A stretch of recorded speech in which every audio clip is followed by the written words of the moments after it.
All right, strap in, everybody. We are going deep on this one.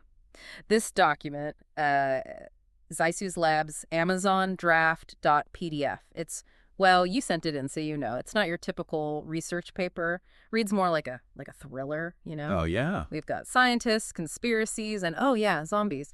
But it's what's hidden, you know, between the lines. That's what makes this thing so fascinating. So let's dive in. Yeah, you're right. The details, those are the intriguing bits. Right off the bat, we meet Kasheeh, this brilliant but like kind of troubled scientist. And I love how the manuscript doesn't just tell us he's smart, it shows us. I mean, the guy's cracking codes, drinking bourbon, working on a cure for a zombie apocalypse. Right. What really stood out to you about Kasheeh? It's the range. Yeah. This guy, he's all over the place. Virology, cryptography, high-level politics. Mm. I mean, what kind of scientist ends up, tackling all these crazy projects? Yeah, and it gets even weirder. There's this other scientist, Flueres Wang, supposedly dies from some mysterious illness, but then there's this hint that maybe her husband's lying about it. Ooh, that's where it gets interesting. It really makes you question, is this the whole story? Or are we just getting a glimpse, or is there something more going on here? Right. Like, who do we believe? It's like one of those true crime podcasts, right? Exactly, yeah. You're always recommending those to me. And just when you think you're starting to get a handle on things, Kasheeh, he becomes obsessed with this drug called Artemisinin. Now, for those listening who might not know, Artemisinin, it's derived from a plant, and it's used to treat malaria. But here's the thing. Its discovery was actually delayed for years because of Cold War politics. Wow. Can you imagine? A life-saving treatment held back by rivalry. It's a good reminder, Cool. about how scientific progress, sometimes it's not just about, what's happening in the lab. There's all these other factors. And in the context of this whole zombie apocalypse thing, it makes you wonder, right? Is Kasheeh's interest in Artemisinin a clue about the virus itself? Maybe how it started? Or even, maybe a hint at a cure? Oh, now that's a chilling thought. What if the cure is out there, but we can't get to it? Because of politics. Because of politics. Exactly. Just like Artemisinin. Wow. And speaking of global stuff, this manuscript, it is riddled with conspiracies. Mysterious deaths, cover-ups, shadowy organizations, even hints of a plane crash that maybe wasn't an accident. I mean, come on. Yeah. Did any of these conspiracies jump out at you as believable? What's really fascinating is how the author uses these conspiracies to reflect real-world anxieties. Right. About global events, misinformation, it makes you think about, like, what do we believe? Who do we trust? And that's a feeling we're all familiar with. Yeah, it's like the author is holding up a mirror, to society, showing us how easily fear can lead to suspicion and division. Oh, for sure. And that ties into, I think, one of the most ambitious, maybe even unsettling elements of this whole thing. Kasheeh's his scoop plan. Right. Remember, society's collapsing, and Kasheeh, he comes up with this idea to airlift migrant workers, to safety. Right. But coordinating all that, the logistics in the middle of total chaos, it seems almost impossible. Right. Was it even feasible? Was this just like a desperate attempt to, find some order in this crazy world? Yeah. I don't know. Makes you think. So let's talk about something that sounds like it's straight out of science fiction. Kasheeh's Gravlite project. Oh, yeah. Now, you shared this manuscript with us, so you already know all the technical details. But for anyone listening, Gravlite, it's basically this idea to launch satellites without those giant, expensive rockets, the ones we use today. Yeah. And instead, it relies on this rotorcraft system, almost like a mega heavy-duty helicopter. It's an interesting concept. But the science behind it, that's something else.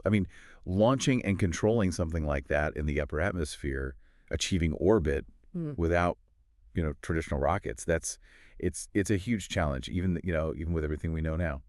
So are we talking science fiction here, or is there a chance that Gravlite could, actually become a reality? That's the thing about this manuscript. Yeah. It blurs the lines. What's possible, what's not, makes you think about our limitations. Right. Makes you think about, what amazing advancements might be out there just waiting to be discovered. It's like Kasheeh's this visionary, peering into the future, challenging us to rethink everything we know about space travel. Yeah. But speaking of visionary, we can't forget about about Caroline and the whole mystery surrounding Zisuz Labs. Ugh. Ah, Caroline. Her and Kasheeh. Complex relationship, that's for sure. We know she's involved with Zisuz Labs. But the manuscript, it keeps their true agenda, their goals, hidden. What do you think? Right. Do you trust Caroline? The manuscript, it drops these hints about Caroline's role in marketing for Zisuz Labs. But it's never really clear what they're marketing or what their goals are. Right, exactly. It's like peeling back the layers of an onion, but every time you get to a new layer, it just leads to more questions. More questions. And then there are these two women, these mysterious women, who visit Kasheeh, one with really striking blue eyes. It never really says who they are or what they want, but their presence, it feels significant. It's like they represent some kind of hidden force, right? Right. Something that even Kasheeh doesn't fully understand. Yeah, it's very unsettling. Unsettling. Then there's this bombshell. Caroline, she's the author of this dark thriller, Lunar Rover Salvation. Oh, yeah. So is it just a coincidence? Or could her novel be a clue about what's happening in the manuscript?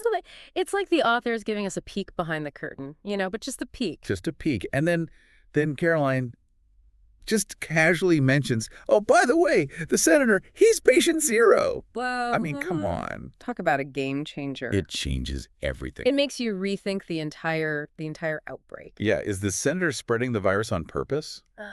Or is he a victim? Is there something else going on? I don't know. It's a lot to process. It's like the author is saying, the real threat, it's not just the virus, it's the loss of trust. Right. The potential for people in power to exploit the crisis. For their own gain. Right. Makes you think, who can we trust? And then there's that scene where Kasheeh gives the senator's brother a blood test. It's never said, what the test is for, but it feels important. Right. Like a clue. Yeah. Yeah, like a breadcrumb. Leading us deeper into the scientific mystery. It's what keeps you going, For me, that's one of the most compelling parts of this whole thing. It's not just about surviving the apocalypse. Right. It's about understanding it, fighting it, and hopefully, preventing it from happening again. And that's where Dr. Brown comes in. Remember how affected he is by the news reports? Yeah. He's worried about his friend Artie in India. It's a good reminder that, even in all this chaos, human connection, it matters. Yeah, it's a small moment. But it tells you a lot about Dr. Brown. He's not just watching this, from a distance. He's invested. He cares. Yeah. And then there's that scene with Mary and Adam. Oh, yeah. It's almost dreamlike. They meet in this mystical fog. I love that scene. It's like a breath of fresh air, a reminder that even in a world overrun by zombies, there's still beauty. There's still innocence. It makes you wonder if there's something more to it. Could they be symbolic? Or is it just a testament to human connection? Makes you think. And just when you think the manuscript has, thrown everything it can at you, it does this. A hurricane named Dorian is about to hit the U.S.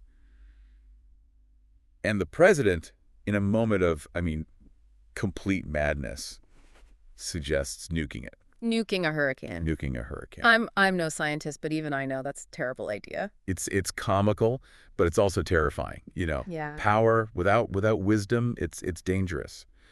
But thankfully, we have people like Dr. Hemsworth. He stands up to the president. Yeah. Speaks truth to power. He's the voice of reason. The voice of reason, exactly. And then there's Kasheeh offering to help Australia with the bushfires. Right, yeah. Even though his own country's, facing this crisis. It shows his character, his empathy, his belief in helping others, no matter what. And we can't forget about the young climate activist. Oh, right. Challenging the Australian Prime Minister. That's a powerful message, Well, about climate change. it's a reminder that, these problems, they're all connected. Yeah. We can't ignore one while, focusing on another.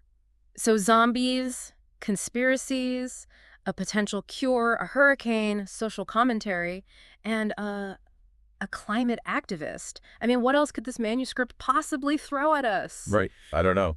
It's wild. It's a lot. It's a lot. Yeah, a lot going on, but it's how the author weaves it all together. Like, amidst all this apocalyptic stuff, there's still these personal stories like Kasheeh and Caroline. There's this spark between them, but it's all mixed up with secrets and suspicion. Yeah, you really feel for Kasheeh, right? He's drawn to her, but he's also starting to think she might be playing him. Right. It's like he can't figure out, is she an ally or is she an enemy? Yeah.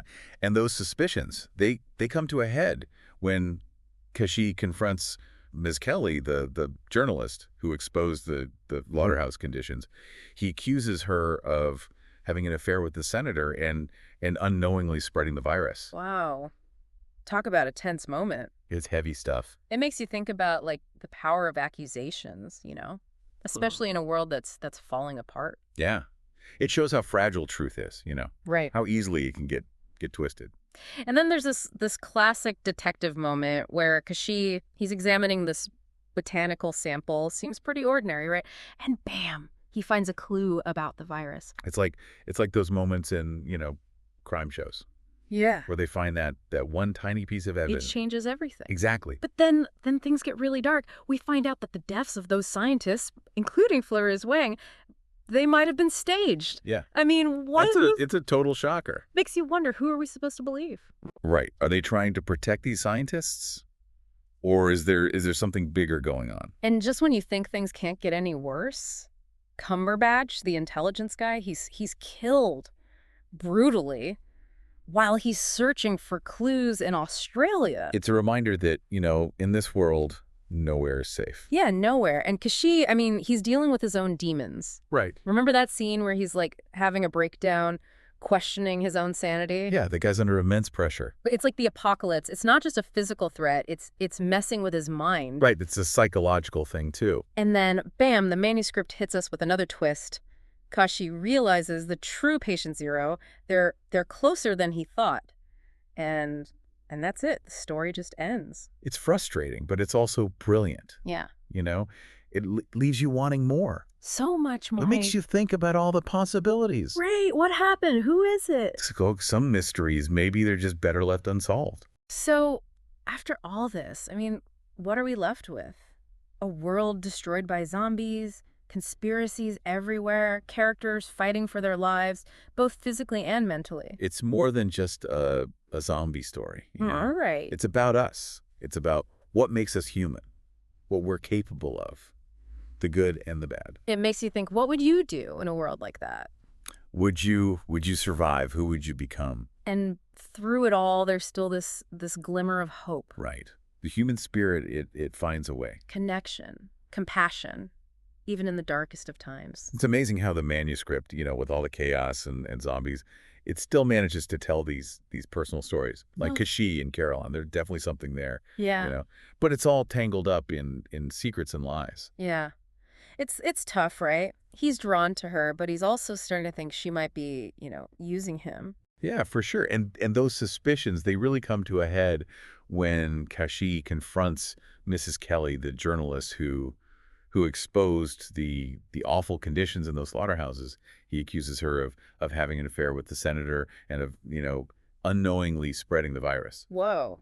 That's a heavy accusation. Yeah, it is. Especially in a world that's, falling apart. Right. It makes you think about the impact of information. Even if it's meant to be good, it can have unintended consequences. Exactly. And then there's this classic detective scene where Kasheeh is examining a botanical sample. It seems pretty ordinary, right? But then, boom, he finds a clue about the virus. It's like those moments in a crime show where the forensic expert finds like a tiny fiber and it blows the whole case wide open. Right. Changes everything. But then things get really dark. We learn that the deaths of those scientists, including Flueres Wang, they might have been staged. Yeah. I mean, come on. It's a shocker for sure. Throws everything we thought we knew out the window. It makes you wonder, who's pulling the strings here. Yeah. Are they trying to protect these scientists, or is it something more sinister? And then Cumberbatch, the intelligence guy, he's killed brutally while he's searching for clues in Australia. It's a harsh reminder that, in this world, nowhere is safe. And amidst all this, Kasheeh's he's battling his own, his own demons. Remember that scene where he's like having a mental breakdown, questioning his own sanity? The pressure's got to be immense, right? Yeah. I mean, the weight of the world is on his shoulders. It's like the apocalypse it's not just a physical threat, it's messing with his head. Oh yeah, the psychological toll, it's got to be huge. And then, bam, the manuscript hits us with one final twist. Kasheeh realizes that the true patient zero, they're closer than he thought, and that's it. The story ends. Just like that. Leaves you hanging, right? It's frustrating, but it's also it's also kind of perfect. It makes you think. It makes you fill in the blanks. So after this deep dive, I mean, where are we? We've got zombies, conspiracies, a potential cure, a hurricane, social commentary, climate change, and a whole lot of questions. It's a lot to unpack, right? This manuscript, it's more than just a story. It's a reflection on us, on humanity, what we're capable of, the good and the bad. It makes you wonder, what would you do in a world like that? How would you survive? Right. Who would you become? And even with all the darkness, there's still these glimmers of hope. Yeah. Human connection, compassion, it's what makes us human, right? Even in the face of unimaginable things. This document, Zisuz Labs, Amazon draft.pdf, what stood out to you? What are you going to be thinking about? It's been quite a ride, hasn't it? It really has. And thanks for sharing it with us. It's definitely a story that'll stick with me. Until next time, keep exploring, keep questioning, and keep those imaginations going.